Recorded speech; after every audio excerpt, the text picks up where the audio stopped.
Shalom, selamat pagi sahabat-sahabat terkasih Rumah Kasih Yapi. Pada pagi yang indah ini kita boleh bersyukur karena pertemuan yang Tuhan boleh berikan kepada kita untuk boleh kita mendengar kembali suara Tuhan melalui renungan kehidupan yang kita akan dengarkan pada pagi hari ini.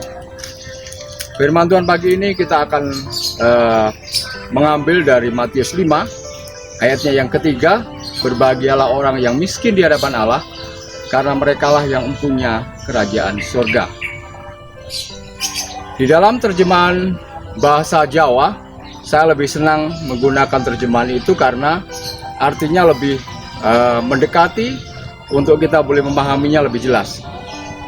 Dikatakan bahwa rahayu wong kang rumangsa ringkih, artinya berbahagialah orang yang merasa tidak berdaya di hadapan Tuhan. Dan itu rasanya lebih cocok. Bagaimana kita boleh merasa tidak berdaya di dalam kehidupan kita?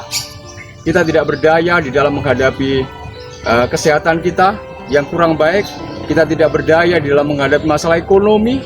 Kita tidak berdaya di dalam menghadapi masalah-masalah kehidupan yang kita hadapi hari demi hari, yang rasanya semakin hari semakin sulit yang harus kita hadapi. Dan salah satu harapannya hanya kepada Tuhan.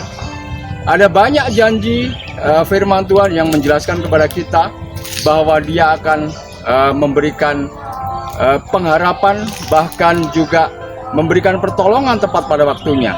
Dikatakan bahwa aku akan menolong engkau. Dan juga ada pada saat Ayub menghadapi kesulitan, Ayub juga katakan bahwa aku bersyukur karena penebusku hidup, atau juru selamatku hidup. Jadi kita boleh melihat bahwa Allah kita adalah Allah yang hidup, yang akan sanggup memberikan pertolongan kepada masing-masing kita. Dan pada pagi hari ini, saudara-saudara yang terkasih, kita kembali melihat bagaimana kita mempunyai harapan yang besar. Dikatakan bahwa berbahagialah itu berasal dari kata diberkati.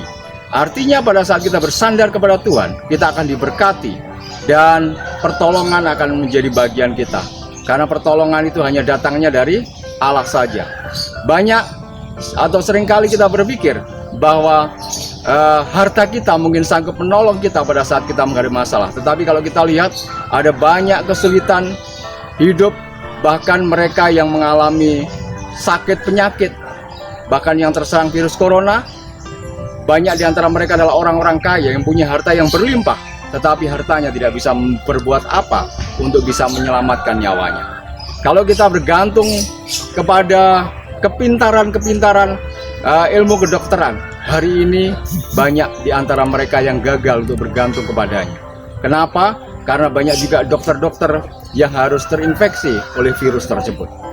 Harapan kita hanya kepada Tuhan.